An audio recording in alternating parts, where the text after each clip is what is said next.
நீங்க அதிர்ஷ்டசாலியா அல்லது துரதிர்ஷ்டசாலியா? இத எப்படி தெரிஞ்சுக்கிறது? இது ஒரு கதை வழியா இருந்துட்டு நம்ம பார்க்கலாம்.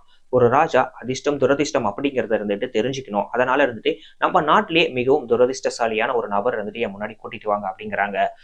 அங்க இருக்கிறதுலே ரொம்பவும் துரதிர்ஷ்டசாலி அப்படின்னு சொல்லி பேசப்படக்கூடிய ஒரு நபர் இருந்துட்டு பார்த்தீங்கன்னா, ராஜா முன்னாடி நிப்பாட்டுறாங்க. அவரும் தூங்கி எழுந்த உடனே காலையில அந்த நபருடைய முகத்துல இருந்துட்டு முழிக்கிறாரு. முழிச்சு அந்த கணத்துல இருந்து நடக்கக்கூடியது எல்லாமே ரொம்ப ஒரு வந்துட்டு கெட்டதாவே இருந்து நடக்குது.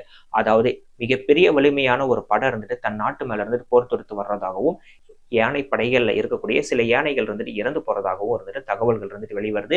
அவருடைய இன்னொரு அரண்மனை இருந்துட்டு தீப்பிடிச்சு எரியறதாகவும் இருந்துட்டு அவருக்கு இருந்துட்டு தகவல் வருது.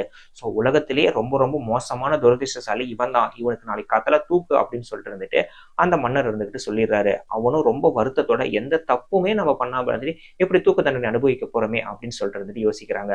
பொதுவாவே கடைசி ஆசை என்ன அப்படின்னு சொல்லிட்டு இருந்துட்டு எல்லாத்துக்கிட்டையும் கேட்பாங்க. அதே போல இருந்துட்டு பாத்தீங்க அப்படின்னா அந்த நபர்கிட்ட இருந்துட்டு கேட்கும்போது, நான் கடைசியா ராஜா கிட்ட ஒரே ஒரு கேள்வி மட்டும் கேட்கணும் அப்படின்னு சொல்லிட்டு அவர் சொல்றாரு. என்ன அப்படின்னு சொல்லிட்டு அந்த ராஜா முன்னாடி போய் அந்த நபரை நிப்பாட்டுறாங்க. நீங்க உலகத்திலேயே ரொம்ப ரொம்ப துரதிர்ஷ்டசாலி அப்படின்னு சொல்லிட்டு என்ன இருந்துட்டு சொல்லி தூக்குல இருந்துட்டு போட சொன்னீங்க. உங்களுக்கெல்லாம் போனது எல்லாமே இருந்துட்டு பாத்தீங்கன்னா ஒரு பொருட்கள் மட்டும்தான்.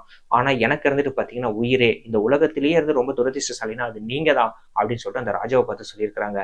என்ன சொல்றேன்னு சொல்லிட்டு ரொம்ப அந்த ராஜா கோவப்படும் போது, ஆமா, தூங்கி எழுந்தவுடன் நீங்க என் முகத்துல முழிச்சீங்க, நான் உங்க முகத்துல முழிச்சேன்.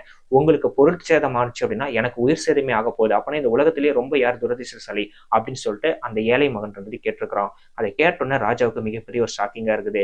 அப்பதான் அதிர்ஷ்டம், துரதிர்ஷ்டம் அப்படிங்கிறது எதுவுமே கிடையாது அப்படின்னு சொல்லிட்டு அந்த ராஜாவும் இருந்துட்டு புரிஞ்சிருக்கிறாரு. நம்ம வாழ்க்கையில நமக்கு நடக்கக்கூடிய பல சூழ்நிலைகள், பல சம்பவங்களை வச்சு இருந்துட்டு நாம துரதிர்ஷ்டசாலி, நமக்கு தான் இது நடக்க மாட்டேங்குது அப்படின்னு சொல்லிட்டு நினைச்சுக்கிறோம். நம்மளுடைய எண்ணங்களை மாத்திக்கிட்டோம்னாவே போதும். அதிர்ஷ்டம்ங்கிறது ஒண்ணும் கிடையாது, துரதிர்ஷ்டம் அப்படிங்கிறது ஒண்ணும் கிடையாது. நம்மளுடைய செயல்கள்ல தான் நம்மளுடைய வெற்றி இருந்துட்டு இருக்கு.